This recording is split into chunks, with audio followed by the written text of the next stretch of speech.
Hey guys, welcome to our review of Kishiryu Sentai RyuSoulger, Episode 2. I'm your host, Frozen Stratos. Here with me today we have Cinder Blaze. And Makotoa. Jeez, welcome back. We just got done watching this episode, and it was... I'm mixed on it. There were some really good things and some weird, bad decisions. What do you guys think? I just found it kind of like boring for like the first half of the episode. Like, yeah, they were doing that thing where they start interacting with like people in their city, which was something that we didn't get throughout most of Lupat. They just kind of like stuck to whatever the ganglers were doing. It just didn't which is weird because they were actual public servants, but I think whatever. What feels the most weird to me is that I don't feel like I know these characters any more than I knew them in the first episode. Like, there's no, I guess, dialogue between them that's causing me to, like, understand their quirks or personality. Like, all three of them are still just kind of red, blue, and pink. I don't know what to think of them yet. This whole episode went by, and I still don't know what to think of them. Yeah, and I feel like it shot itself in the foot by having to do that sort of like civilian plot. We really didn't need it, because the conceit of the episode was, hey, we got to find Tiramigo. I'm not saying the show doesn't need it at all. I'm just saying that like it was to this episode's detriment. Oh yeah, definitely. Now that you bring that up, I forgot twice that the Tiramigo was missing this entire episode. Like, if that chick wasn't like, "Hey, I remember that fool," it's like, wait, who? Oh, that's like the first thing that they were talking about this episode. Yeah, and we got distracted so badly. I was just like, God, just focus. Yeah. It's so bad that I still don't remember that that happened this episode. Yeah. I'm like, we're going so fast that I don't feel like we're having enough moments with the characters to like let them sink in yet. Yeah, like I generally give episode ones the a pass for being rushed because it always is. They have to stuff too much stuff into it. But here, a lot of the stuff seems like it could have been spread out between two episodes. We could have had, a dinosaur plot this episode, like finding our Kishiryu. And then next episode, just do, the monster of the week sort of situation. But I do understand that they did also want to establish the concept of what the villain faction is about. You know what I mean? And how the villain faction uses humans to create monsters. I thought at the very least that was interesting, and that like.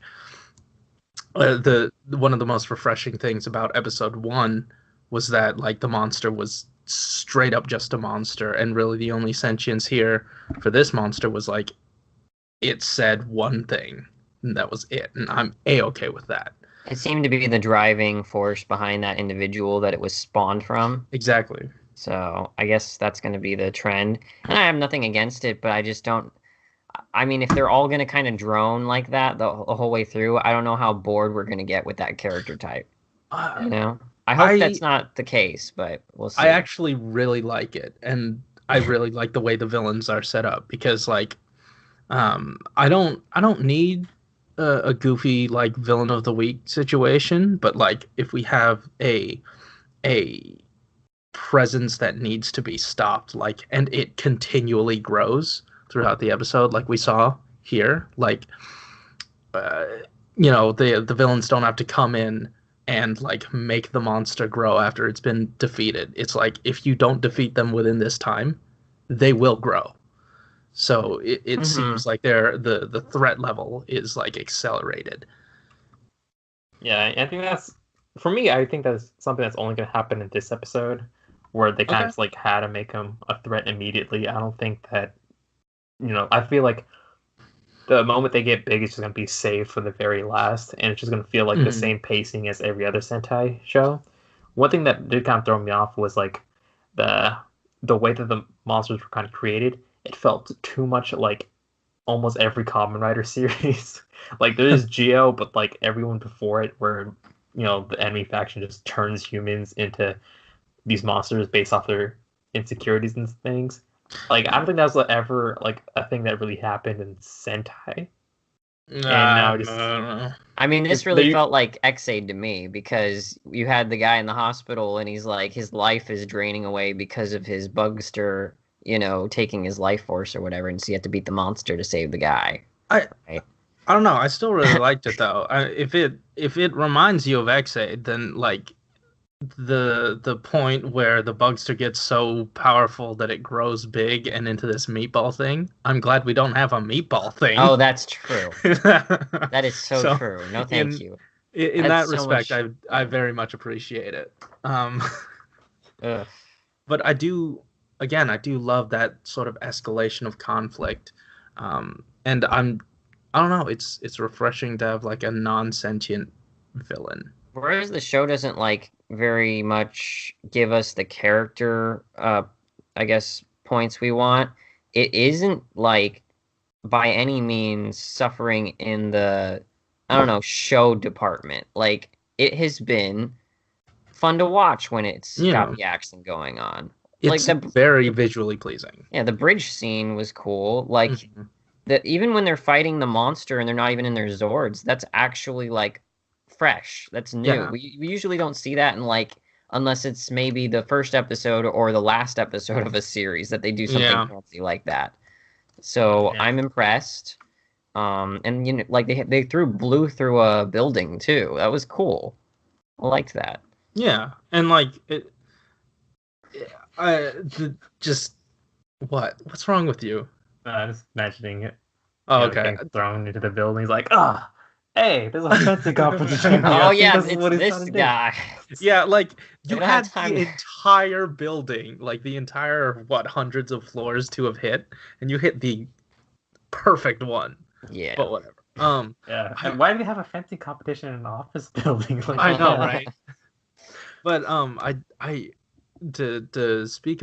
talk about the visuals, I loved the look of like Tiramigo accidentally crashing into that building. Yeah. It looked visceral. Like obviously people aren't in there, but like it did damage.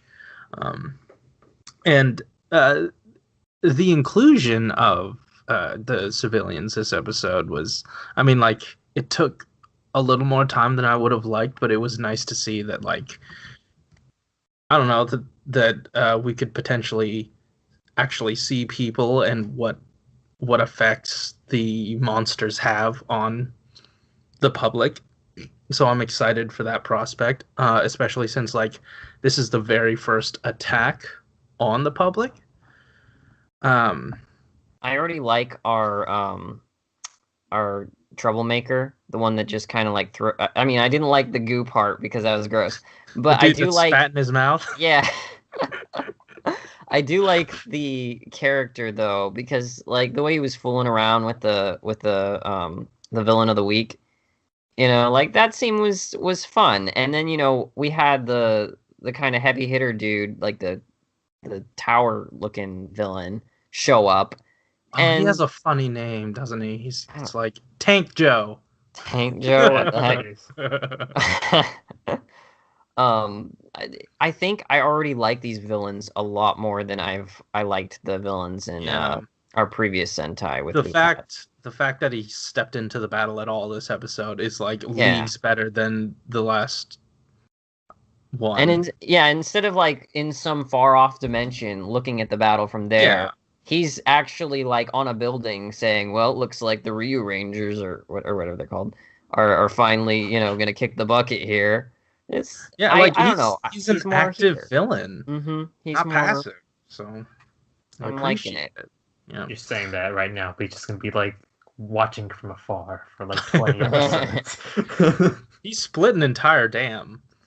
So yeah, this is more than I could have hoped for. So yeah, guys, tell us in the comments down below what you guys think of the episode. And while you're down there, there's a description, has all our links to all the other stuff, and also the watch-alongs out at the same time. So guys, thanks for watching. Keep it juicy. See ya. Later. Oh yeah, Zord Battle continues to be good. Yep. Very much so. I like that. I like the gimmick too. I like the motif. Yeah, but like apparently the I mean obviously the main DX Zord is not Lego compatible, obviously.